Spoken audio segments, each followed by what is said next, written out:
غزہ کی صورتحال میں ایک نیا اور دھماکہ خیز موڑ۔ مصر میں امن مذاکرات دوبارہ شروع ہونے جا رہے ہیں۔ اسرائیل اور حماس کے درمیان یہ بات چیت آنے والے دنوں میں متوقع ہے اور سب کی نظریں اب قاہرہ پر جمی ہیں۔ یہ سب اس وقت سامنے آیا جب حماس نے باقی تمام اسرائیلی یرغمالیوں کی رہائی پر آمادگی ظاہر کر دی ہے، لیکن ساتھ یہ بھی واضح کر دیا ہے کہ وہ معاہدے میں شامل باقی نکات پر مزید بات چیت چاہتے ہیں۔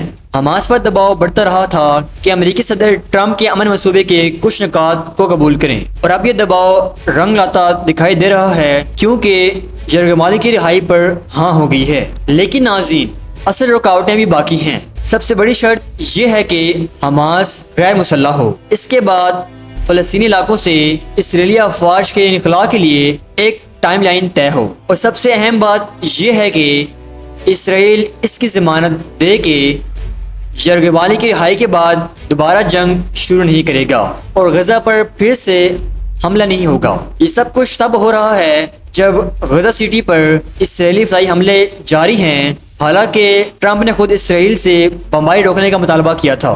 سوال یہ ہے کہ جب فضا میں دھماکوں کی گونج ابھی باقی ہے تو امن کے کاغذی وعدے کیسے حقیقت بنیں گے؟ صدر ٹرمپ ذاتی طور پر ان مذاکرات میں شامل ہے اور ایک بھرپور دباؤ ڈال رہے ہیں، حماس پر بھی اسرائیل پر بھی، تاکہ کسی نہ کسی طرح معاہدہ طے پا جائے۔ لیکن سب سے بڑا سوال یہ ہے، کیا یہ معاہدہ واقعی ہونے جا رہا ہے یا یہ سب ایک اور سیاسی کھیل ہے؟ غزے میں لوگ اب بھی خوف اور امید کے بیچ کھڑے ہیں، ایک طرف امن کا خواب، دوسری طرف جنگ کی ہولناک یادیں۔